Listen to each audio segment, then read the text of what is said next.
வட சென்னையை பொறுத்தளவில் நிறைய பிரச்சனைகள் இருக்குது. இந்த குப்பமேட்டு பிரச்சனைன்னு கிடையாது. எதிர்த்தாப்புல அந்த பக்கம் எடுத்துக்கிட்டிங்கன்னா காவா பிரச்சனையிலேருந்து ஏகப்பட்ட பிரச்சனை இருக்குது. அவங்களுக்கு எந்த ஒரு சலுகையும் கிடையாது. ஒரு வெள்ளத்தில் கூட தண்ணி மெதுங்கன்னா அதுலேயே நாங்கள் பொறிக்க அதில் தான் நாங்கள் சாப்பிட்ணும். அதுலேயே இந்த மழை காலத்தில் சறுக்கு கிறுக்கு எதுவும் வாங்க மாட்டாங்க. அதில் தான் நாங்கள் அந்த குப்பைமேட்டு ஓரம் தான் கிடப்போம், அங்கே தான் இருப்போம். நாங்கள் இல்லை, நிறைய ஜனம் குப்பைமேட்டு உள்ள தான் படுத்துக்கிறாங்க. இப்போ வெளியில் இருக்கிறவங்கள எத்தனை வந்து இங்கே வேலைக்கு வைக்கிறீங்க? இங்கே இருக்கிறவங்கெல்லாம் வயசு பிள்ளைங்களாம் வேலை வெட்டி இல்லாத பாதி பேர் தற்கொலை பண்ணிக்கிறானுங்க. பாதி பேர் இந்த போதை கெஞ்சாவுக்கு போயிடுறானுங்க. வேலை இல்லைன்ட்டு நான் திருடுவோம் போயிடுறானுங்க. அப்போ அவங்களுக்கெல்லாம் வேலை கொடுத்து அவங்களுக்கு ஒரு அங்கீகாரம் கொடுத்து அவங்க ஏன்பா இந்த வேலைலாம் செய்ய போகிறாங்க? நம்மளுடைய கடமையை நம்ம செய்கிறோம். எலெக்ஷன்றது வந்துக்கிட்டு என்ன சொல்கிறது, ஒரு ஆதங்கம். இப்போ என்னுடைய ஆதங்கம், சரி இவனுக்கு போட்டுட்டோம் வந்துடுமா மாறிடுமா, என் தலைமுறை போயிடுச்சு அடுத்த தலைமுறையாக மாறின மாதிரி தெரியல. எலெக்ஷன் வருது, யார் ஜெயிப்பாங்கன்னு நினைக்கிறீங்க? யார் ஜெயிப்பாங்கன்னு சொல்கிறதுக்கு இங்கே வந்து காலங்காலமாக அந்த குப்பமேடு பிரச்சனை இருக்குது. அதை யாரும் பார்க்கல. இந்த பிரிட்ஜ் ரொம்ப நாளாக அப்படியே போக்குவரத்துலாம் இடைஞ்சலாக இருக்குது. வியாபாரத்துக்குலாம் ரொம்ப பாதிப்பாக இருக்குது. பார்க்கல. எல்லாத்தையும் பார்த்து இதுக்கு முன்னாடி முதல்வர் செஞ்சுக்கிட்டு இருக்காரு. நல்லபடியாக செய்வார்னா அவருக்கு தான் தெரியல. இப்போதைக்கு எந்த சுச்சுவேஷன் இல்லை. மக்கள் மனசு எல்லாமே குழப்பமாக தான் இருக்குது. தெரியல, டிசைட் பண்ண முடியல. ஆமாம், வருஷ கணக்கில் இருக்குது. வர்றவங்கலாம் சொல்லிட்டு தான் இருக்காங்க, நான் பார்க்குறேன் நீ பார்க்குறேன்னு. யாரும் பார்க்குறதே கிடையாது. தீர்வு அவங்களா தான் சொல்லணும், நாங்கள் எப்படி சொல்ல முடியும்? வர்றவங்க இந்த பார்க்குறேன் அப்படின்னு சொல்கிறாங்க. 3 மாதம் சென்றவுடனே அதோட ஆளே காணும். மறு வருஷம் இப்போ தான் வர்றது. இல்லை, இன்ன வரைக்கும் சரி பண்ண மாதிரி இல்லையே. இப்போ தான் போட்டிருக்காங்க, பிரிட்ஜு கட்டிட்டு இருக்காங்க. ஆனால் அந்தளவுக்கு ஒன்றும் நடைமுறை இல்லை. சரி, ஃபுல்லாக ஒரு தூசி தான் அதிகமாக இருக்குது. அதுக்கு இன்னும் ஃபாலோ பண்ணல. வண்டி போக்குவரத்து சரி கிடையாது, அதுவும் சரி பண்ணல. இன்னும் வரவங்க என்ன பண்ணுறாங்க பார்ப்போம். அதான் அவ்வளோதான். அதுக்கப்புறம் யாரும் வர்றதில்லை. வேகமாக ஆரம்பித்தாக்க பணிகள்லாம் நின்றுக்கிட்டு இருக்குது. எவ்வளோ இடைஞ்சலாக இருக்குது பார்த்தீங்களா? வியாபாரம்லாம் பண்ண முடியுமா அந்த இடத்துல? பண்ண முடியாது. வட சென்னையை பொறுத்தளவில் நிறைய பிரச்சனைகள் இருக்குது. இந்த குப்பமேட்டு பிரச்சனைன்னு கிடையாது. எதிர்த்தாப்புல அந்த பக்கம் எடுத்துக்கிட்டிங்கன்னா காவா பிரச்சனையிலேருந்து ஏகப்பட்ட பிரச்சனை இருக்குது. டிராஃபிக்கு எல்லாமே இருக்குது. வர்றவங்ககிட்ட எல்லார்கிட்டையுமே தொகுதி மேம்பாட்டில் இருந்து எல்லாம் சொல்லிக்கிட்டு தான் இருக்காங்க. ஆனால் அவங்க யாரும் அதை கேட்குறது இல்லை. இனிமேல் வர்றவங்களாவது அதை பார்த்து சீக்கிரமாக முடிக்கணும் அப்படின்னு சொல்கிறான். இப்போ கலாநிதி வீராசாமி இப்போ தொடர்ந்து 2வது டைமும் இப்போ அவரே நிற்கிறாரு. இப்போ நீங்கள் அவருக்கு ஓட்டு போடுவீங்களா, இல்லை வேறு யாராவது மாற்றம் வேணும் அப்படின்னு நினைக்கிறீங்களா? இல்லை, ஒன்றும் அந்த அளவுக்கு ஒரு ப்ரொசீஜராக இல்லை. யாருமே வந்து சரியே இல்லைன்ற மாதிரி தான் இருக்குது. ஸோ ஓகே, இந்த இப்போ வெள்ளம்லாம் வந்துச்சு, தண்ணி நிற்கும் போதெல்லாம் அந்த குப்பை பகுதி எல்லாமே அடிச்சுக்கிட்டு ஊருக்குள்ளே தான் பொதுவாக வரும். அந்த நேரத்தில் இன்னும் சிரமம் ரொம்பவே அதிகமாக. ஆமாம், அப்போ ரொம்ப யாருமே வந்து பார்க்கல. எட்டி கூட இங்கே இந்த ஏரியாவுக்கு யாருமே வந்து பார்க்கல. எம்எல்ஏவும் சரி, கவுன்சிலரும் சரி, யாருமே வந்து இங்கே எட்டி பார்க்கல. மக்கள் மனசில் எல்லாருமே வந்து ஒரு பாதி சமநிலையாக தான் இருக்காங்க. இப்போ யாருக்கு போடணுன்ற ஒரு டிசைட்மெண்ட்டே இல்லை. எம்எல்ஏ எம்பி வந்து பார்க்கறது இல்லை, யாரும் வருதுல்ல. ஒன்றும் இல்லைங்க, காவல் லைன் அடிச்சுருக்குதுங்க. வருஷம் கணக்கில் காவல் லைன் எதுவுமே போலங்க. ஒரு பள்ளம் நாங்கள் கிட்ட இருந்து ஒரு பள்ளத்தை எடுத்து அதை ஆட்டோ வீலுக்குது. அதை ஒரு 5 வருஷத்துக்கு கழிச்சு அன்னைக்கு ஒரு 2 மாதத்துக்கு முன்னாடி தான் தொல்லை பண்ணி அவங்க வந்தாங்க. எது மிஷின் மூலியமா கண்டுபிடிக்கிறேன்ட்டு நான் சொன்னேன். என்ன இந்த ஊர்ல இருந்தவன் என்ன கேளுங்க சொல்றேன். அந்த இடத்துல கரெக்டாக பள்ளம் எடுத்தாங்க. ஒரு லைன் எடுத்தாங்க, பள்ளம் எடுத்தாங்க, இங்க பள்ளம் எடுத்தாங்க. இன்னொரு காவல் லைனா எடுக்கல. காவல் லைன் அடிச்சிருக்குது, தெரு லைட் இல்லை. புரியுதுங்களா? இப்போ அந்த போலீஸ் எதுவுமே சப்போர்ட் நம்மளுக்கு இல்லை. எந்த கட்சிக்காரங்களும் எதுவும் சப்போர்ட் இல்லை. அதே மாதிரி அதெல்லாம் தாங்க தீனு தான். பசங்க நிறைய பசங்க திட்டு பசங்க தான் இங்கே பண்ணுறாங்க. இந்த எலெக்ஷன் வருது, யார் ஜெயிப்பாங்க நீங்கள் நினைக்கிறீங்களா? யார் ஜெயிச்சாலும் இங்கே என்னப்பா நடக்க போகுது? இப்போ இருக்கிறவங்களாம் யாரும் எதுவுமே பண்ணலையா? இப்போ வருவாங்க, எப்பயாவது ஒரு முறை வந்து பார்த்துட்டு போவாங்க. இப்போ என்ன பண்ணணும் நீங்கள் நினைக்கிறீங்களா? மக்களுக்கு நல்லது செஞ்சால் நல்லது தானேப்பா. நல்லதுன்னா நீங்கள் என்ன எதிர்பார்க்குறீங்க? மக்களுக்கு நல்லதுன்னா ஒரு ஆதார் கார்டு, இந்தமாரி வீட்டு குடிசை இடத்துல இருக்கிறவங்க ஒரு ரேஷன் கார்டு, ஒரு ஓட்டு ஐடி, இதுமாரி இந்த ரோட்டில் இருக்கிறவங்க அவங்களுக்கு ஒரு வீடு வாசல் கொடுக்குறது. அதுமாரி மக்களுக்கு நல்லது செஞ்சால் நல்லது தானே. சரி, ஓகே. அதே மாதிரி இப்போ இந்த பகுதியில் முக்கியமான பிரச்சனைனா அந்த குப்பைமேட்டு பகுதி. இதுக்கு நீங்கள் என்ன தான் தீர்வு நீங்கள் நினைக்கிறீங்க? அந்த குப்பைமேட்டுக்கு அந்த குப்பைக்காரங்களுக்கெல்லாம் தலைவர் நான் தான்ப்பா. அந்த குப்பைக்காரங்களுக்கு எதுவுமே நடந்ததே இல்லைப்பா. இதுவரையிலும் குப்பை பொறுக்கிறவங்கள யாரும் வந்து பார்த்ததே கிடையாது. குப்பை பொறுக்கிறவங்கன்னா அவங்கள ஒதுக்கியே வைக்கிறாங்க எல்லாருமே. அவங்களுக்கு எந்த ஒரு சலுகையும் கிடையாது. ஒரு வெள்ளத்தில் கூட தண்ணி மெதுங்கன்னா அதுலேயே நாங்கள் பொறிக்க அதில் தான் நாங்கள் சாப்பிட்ணும். அதுலேயும் இந்த மழை காலத்தில் சரக்கு எதுவும் வாங்க மாட்டாங்க. அதில் தான் நாங்கள் அந்த குப்பை மேட்டு ஓரம் தான் கிடப்போம், அங்கே தான் இருப்போம். நாங்கள் இல்லை, நிறைய ஜனம் குப்பை மேட்டு உள்ள தான் படுத்துக்கிறாங்க. இப்போ என்ன பண்ணா இந்த பகுதி வந்து நல்லா இருக்கும்னு நினைக்கிறீங்க? அந்த குப்பை மேடு இப்போ இந்த பகுதி பூராவும் குப்பை மேடு ஜனம் தான். இப்போது இங்கெல்லாம் கம்பெனிங்க கட்டுறாங்க, அது ஏன் இந்த பகுதியில் இருக்கிறவங்களுக்கு கொடுக்க மாட்டுறாங்க? இப்போ வயசு பிள்ளைங்கள்லாம் இருக்குதுப்பா, வேலை வெட்டி இல்லாத. இப்போ இந்த கம்பெனியில் இந்த இடத்துல இருக்கிற பிள்ளைங்கள வேலைக்கு வச்சா என்னப்பா? இப்போ குப்பை பொறுக்கிறவங்களும் வயசு பொண்ணுங்க வயசு பையன்லாம் இருக்கிறான், அவங்களுக்கும் வேலை வைக்கணும்ல.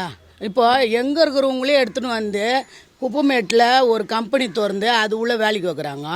அப்போ அந்த குப்பை பொறுக்கிறவங்க அது உள்ளே இருக்கிறாங்க, வயசு பிள்ளைங்க வயசு பொண்ணெல்லாங்கிறாங்க, வயசானவங்க இருக்கிறாங்க, கண்ணு தெரியாதவங்கிறாங்க, காது கேட்காதவங்க எல்லாருமே இருக்கிறாங்க.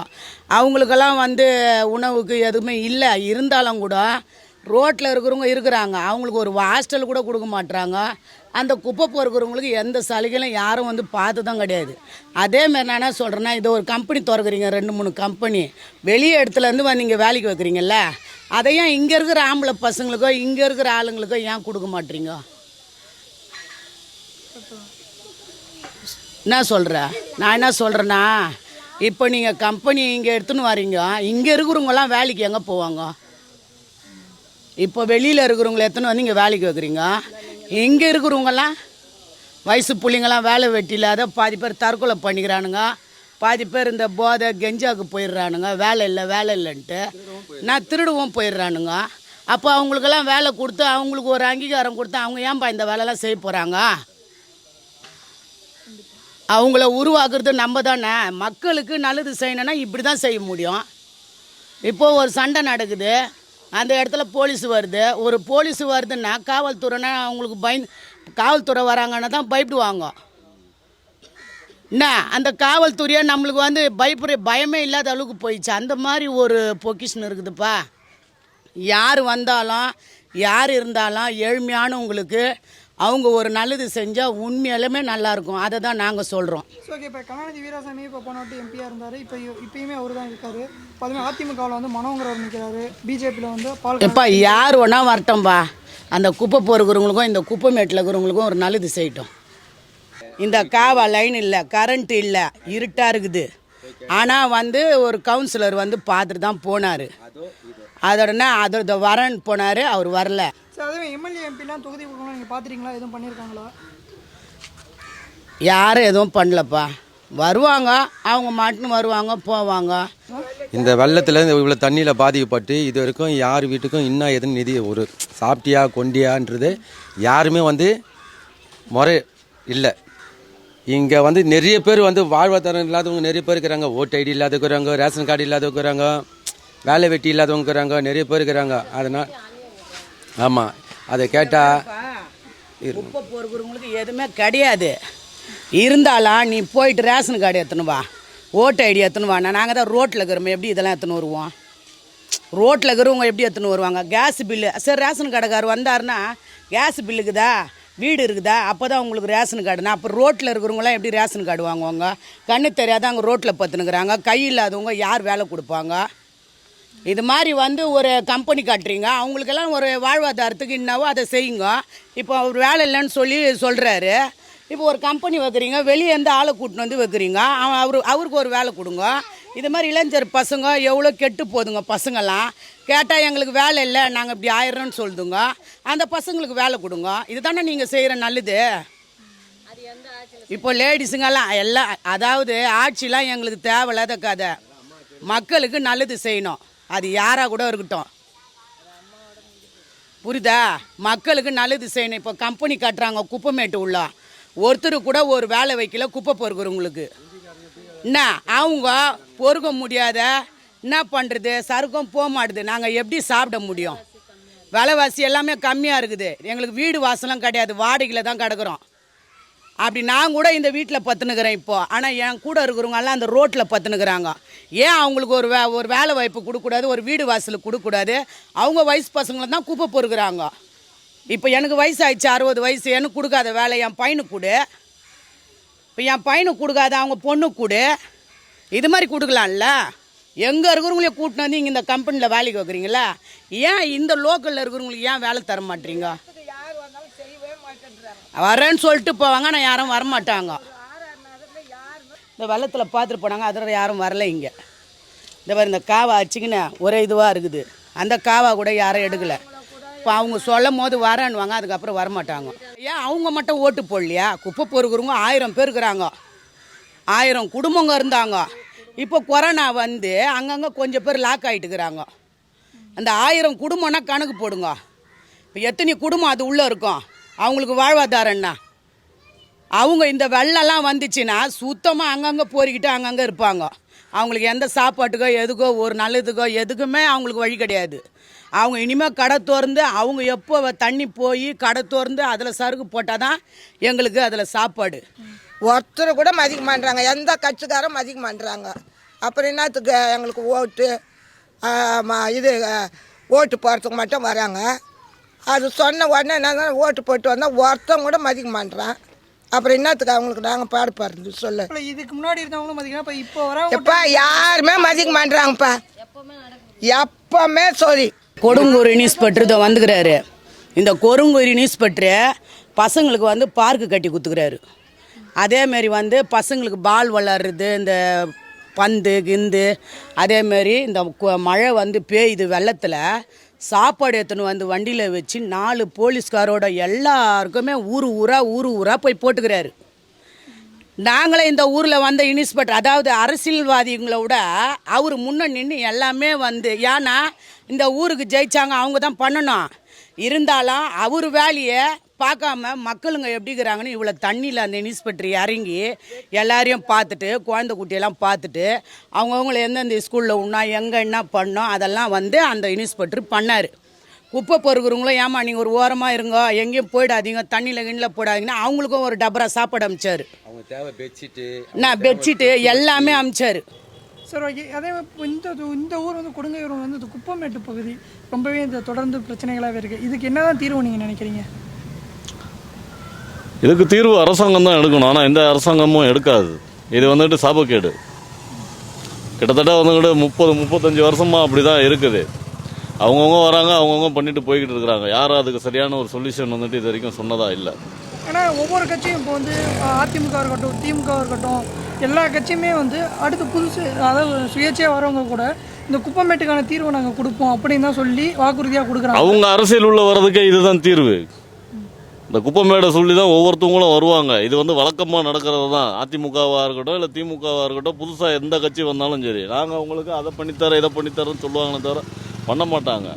பண்ணுறதுக்கு உண்டான அரசாங்கம் மாதிரி இல்லை இங்கே எதுவுமே. தொகுதி பக்கமே வரல. இப்போ ஏன்னா யார் தாங்க தொகுதி பக்கம் வரா? எபினிசர் மட்டும் என்ன தொகுதி பக்கம் வந்திருக்கிறாரா? யாருமே தொகுதி பக்கம் வர்றது கிடையாது. சாதாரண ஒரு எம்சியே வர மாட்டேன்றாரு. அப்புறம் எங்கேருந்து எம்எல்ஏ வருது, அப்புறம் எங்கேருந்து எம்பி வருது? நம்மளுடைய கடமையை நம்ம செய்கிறோம். எலெக்ஷன்றது வந்துக்கிட்டு என்ன சொல்கிறது, ஒரு ஆதங்கம். இப்போ என்னுடைய ஆதங்கம், சரி இவனுக்கு போட்டுட்டோம் வந்துருமா மாறிடுமா, என் தலைமுறை போயிடுச்சு அடுத்த தலைமுறையாக மாறுமானா மாறின மாதிரி தெரியல. எலெக்ஷன் வருது, யார் ஜெயிப்பாங்க நீங்கள் நினைக்கிறீங்களா?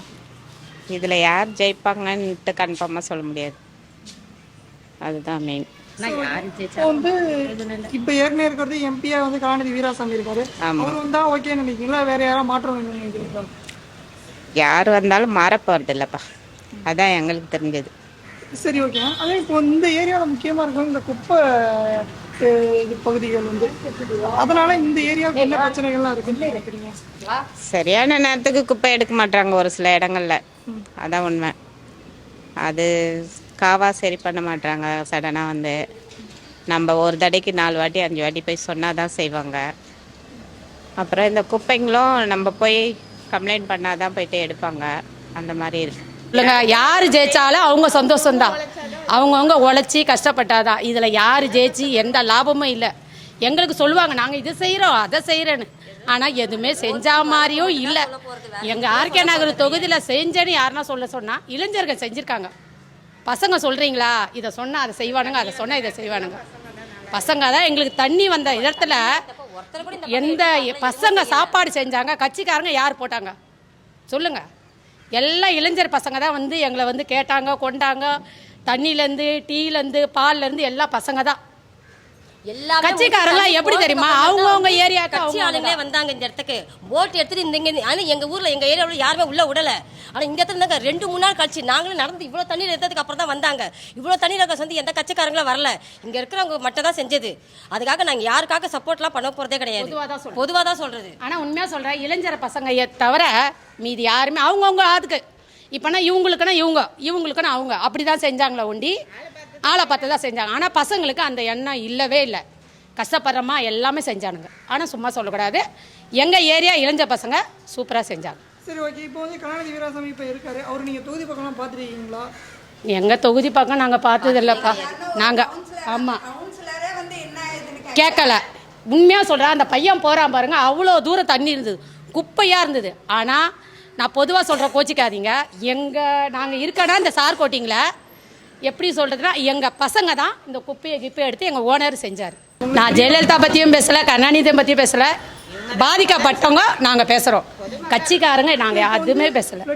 நேரத்தில் பயங்கரமாக வடசென்னை பகுதி பக்கம் வந்து இவர் கலாநிதி வீராசாமி அவர்களே வந்து பயங்கரமாக உதவி பண்ணியிருக்கேன் அப்படிலாம் சொல்லியிருக்காரு. எங்கள் ஆருக்கு என்ன தொகுதியில் எங்களுக்கு பண்ணலை, எங்களுக்கு பண்ணலை. நாங்கள் தண்ணியெலாம் பாதிக்கப்பட்டோமா, நாங்கள் பாதிக்கப்பட்டவங்க தான் மேல. ஆமாம் ஆமாம், அதில் 16ல் வந்தது பாருங்க, அப்போ செம்மையாக இருந்தது. இப்போ சுத்தமாக இல்லை, அவ்வளோ சூப்பராக இருந்துச்சு. இப்போ வந்து நாங்கள் பட்ட கஷ்டத்துக்கு யாருமே வந்து எங்களுக்கு விமர்சனம் தரல. நாங்கள் கஷ்டப்பட்டு நாங்கள் சாப்பிட்ற மாதிரி தான் இருந்தது. எவ்வளோ இருந்தாலும் நாங்கள் தான் பார்த்துக்கிற மாரி இருந்தது. கண்டி ஒரு கவுன்சிலரா, எம்எல்ஏவா, எம்பியா யாருமே வந்து பார்க்கவே இல்லை. இதே கவுன்சிலர் வீட்டாண்டு எங்கள் தெருவில் இருக்கவங்க எல்லாருமே போய் கேட்டோம், தோ வாரம் போமான்னாரு. அந்த 4 நாளும் போமா வரேன்னு தான் சொன்னாங்களே கண்டி. யாரும் தண்ணி கூட ரொம்ப கஷ்டப்பட்டாங்க, குடிக்கிற தண்ணியிலேருந்து சாப்பாட்டுலேருந்து எல்லாத்துக்குமே கஷ்டப்பட்டோம். ஆனால் இந்த பக்கத்துக்கு யார் வந்து பார்த்தாங்கன்னு தெரியல. நான் இருக்கிற பக்கத்துக்கு வந்து முஸ்லீம்காரங்க தான் 3 வேளை சாதம் போட்டாங்க. மெழுகுவத்திலேருந்து, வத்திப்பிட்டியிலேருந்து, மல்லிகை சாமான்லேருந்து நான் இருக்கிற பக்கம் எல்லாமே முஸ்லீம்காரங்க தான் பண்ணாங்க, யாருமே என்ன பண்ணலை. இந்த தெருவில் அவ்வளோ குப்பை இருந்தது, இந்த தெருவில் அவ்வளோ குப்பை இருந்தது. அந்த குப்பையை கூட பசங்க தான் எடுத்தாங்களே ஒண்டி. அது எங்கள் கதிர்ன்றவர், முருகன்றவர், அவர் சொல்லி டக்குன்னு வந்து பசங்க எடுத்தானுங்க. இந்த கம்பெனி ஓனர் அந்த பசங்க தான் எடுத்தானுங்க. நான் யாரும் பொதுவாக சொல்லலை, ஏன்னா இப்போதைக்கு இளைஞருங்க தான் இவங்க கட்சி அவங்க கட்சியெல்லாம் நான் சொல்லலை. எங்களுக்கு பாதிக்க வரும்போது அந்த பசங்க வந்தானுங்க. ஆமாம், பால் பேக்கெட் முதல் கொண்டு அதிகமாக விட்டாங்க. எங்களுக்கு உண்மையாக சொல்கிறேன், பசங்க வந்து வீடு வீடாக்கா பால் வேணுமா, மெழுகுவத்தி வேணுமான்னு தான் கேட்டானுங்க ஒண்டி. இன்னும் யாருமே சாப்பாடு கிப்பாடு எதுவுமே எடுத்து வந்து கொடுக்கல. கேட்டா இந்த குப்பையில ஏமா வரச்சு அப்படின்னு தான் சொல்றாங்க. இந்த பக்கம் பார்க்க முடியுது, இல்லைன்னா இந்த பக்கம் இன்னா எதுவும் கூட யாரும் கேட்க போறது கிடையாது. அந்த மாதிரி சூழ்நிலை தான் நாங்கள் இருக்கிறது. எலெக்ஷனுக்காக நாங்கள் கை காமிச்சிட்டு போனால் போதுமா, இதே போட்டுங்கன்னா நாங்கள் தலையெழுத்து போடுற மாதிரி தான் ஆயிடுது. யாருக்கு போகிறோம் ஏதோ ஒன்று போட்டு போயினே தான் இருக்கிறோம். ஆனால் எங்களுக்கு விமர்சனம் கிடையாது, நாங்கள் இப்படியே தான் இருப்போம். நாங்கள் உழைச்சாதான் எங்களுக்கு சாப்பாடு. யார் ஜெயிச்சானா யார் தோத்தானா எங்களுக்கு என்ன வந்தது, அது தேவையில்லாத கதை. எங்களுக்கு பேருக்கு வந்தோமா, எங்களுக்கு எதை தோந்தோ போட்டோமா போனோமா, ஆனால் இஷ்டம் தான் போடுறோம். யார் சந்தோஷமா இவன் ஜெயிப்பான், இவன் நல்லது நம்மளுக்கு நல்லது செய்வான்ற எண்ணத்தில் யாரும் போடல. எங்களால் என்ன தோணுதோ அதை போட்டு நாங்கள் போயிட்டே இருக்கிறோம். ஆனால் நாங்கள் எங்கள் உழைப்பு தான் எங்களுக்கு. இவங்க கிட்ட நாங்கள் எதுவுமே எதிர்பார்க்கவும் இல்லை.